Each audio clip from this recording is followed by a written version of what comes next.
Thank you, Lord. Hello, what's up, taga-Australian? Yeah, If you Australian. know This is a very good chiropractor, everyone. If you know this, Nino. Tatay, Yeah.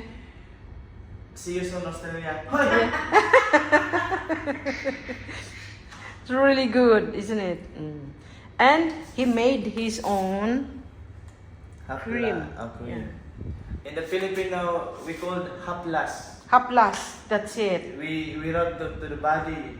Yeah. And it's like, what did you put, mix it with this thing na? We mixed in Coconut beeswax, ginger oil, lavender, or virgin coconut oil. Wow. Good stuff. That's why it's so, see? Tata said it's a good stuff. Yes, thank you, Tay. Very good, isn't it?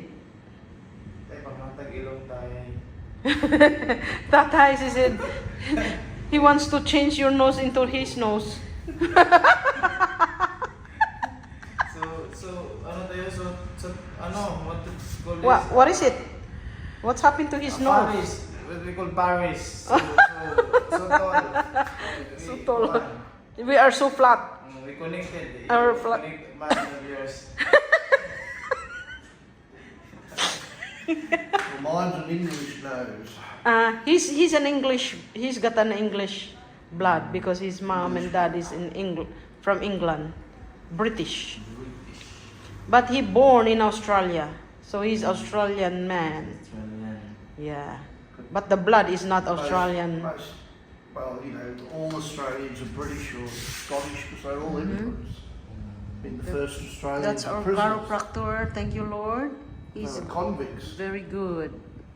Everyone. They sent the prisoners over to build everything up. Yeah. Very good chiropractor, this man.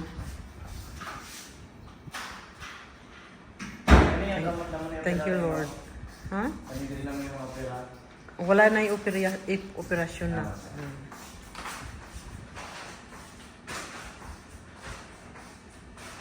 Kalamit na. Ipabiti na ang iyang talinga. Ipabiti ang iyang liog and everything. And the feeling of Tata is so good. Yeah, so you're relaxing now, Tay? Tatay? You relax? Yeah. Yep.